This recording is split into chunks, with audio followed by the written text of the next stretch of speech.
চ্যানেলের পক্ষ থেকে সবাইকে স্বাগতম জানাচ্ছি। আমরা যারা কম্পিউটার, ল্যাপটপ, ডেস্কটপ ব্যবহার করি, অনেক সময় দেখি যে কিছু বিভ্রান্তকর পপ আপ মেনু চলে আসে এই টাইপের। অনেক সময় আরো খারাপ টাইপের পপ আপ মেনু চলে আসে, যেটিতে আমাদের পার্সোনালিটি নষ্ট হয়। ইভেন আমরা অনেক সময় বিব্রত বোধ করি। সো আমরা দেখবো কিভাবে এই ধরনের অ্যাড আসলে আপনারা এটা রিমুভ করে দিতে পারেন। ওকে, রিমুভ করার জন্য আমরা ফার্স্টে চেক করব যে আসলে এই অ্যাডটা কোথা থেকে আসছে।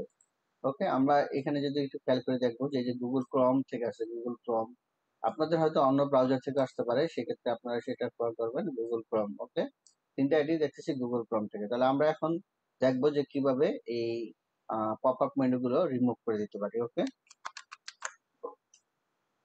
আমাদেরকে এখন যেতে হবে ব্রাউজারে, যেহেতু গুগল ক্রোম থেকে আসছে। আমরা গুগল ক্রোমে একটা পেজ ওপেন করে নিই, নিউ উইন্ডো ওপেন করে নিলাম। ওপেন করার পর আমরা এই যে এখানে থ্রি ডট আছে,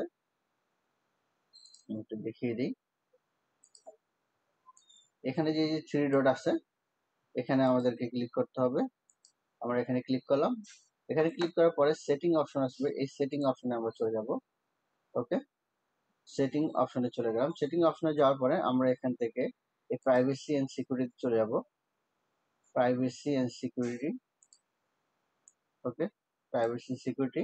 এখান থেকে আমরা চলে যাব থার্ড পার্টি কুকিজে চলে যাব আমরা। ওকে, এই থার্ড পার্টি কুকিজে চলে যাব।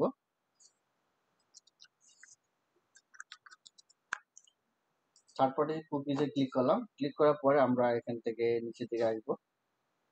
দেখলাম আমাদের এখানে কোনো থার্ড পার্টি কুকিজ নেই। ওকে, ইটস ওকে। আমরা আবার এখান থেকে ব্যাকে চলে যাব। ব্যাকে গেলাম, যাওয়ার পরে আমরা এখান থেকে এই যে সাইডে চলে যাব, সাইড সেটিং এ চলে গেলাম। সাইড সেটিং এ আসার পরে আমরা এই যে এখানে দেখতেছি en1 save from .net। মূলত আমাদের এই সাইটটার জন্য এই অ্যাড গুলো আসতেছে। আমরা আরেকটা দেখতেছি পিন্টারেস্ট আছে, গ্রামীণ আছে। সো আমাদের এটা ইস্যু না, ইস্যু হলো এই সাইটটা থেকে আসতেছে। আপনারা চেক করবেন, যেগুলো আপনাদের অপ্রয়োজনীয় সাইট আছে, অন্য নামও থাকতে পারে, আপনারা সেগুলো রিমুভ করে দিবেন। আমরা এখন এটাকে রিমুভ করে দিব। রিমুভ করার জন্য আমরা জাস্ট এখানে ক্লিক করব, ড্রয়ারটা তুলে দিলাম। এখানে ক্লিক করব। এখানে ক্লিক করার পর এটাকে আমরা জাস্ট ডিলিট বাটনে ক্লিক করব। ডিলিট প্রেস করে আমরা আবার ডিলিট বাটনে ক্লিক করব।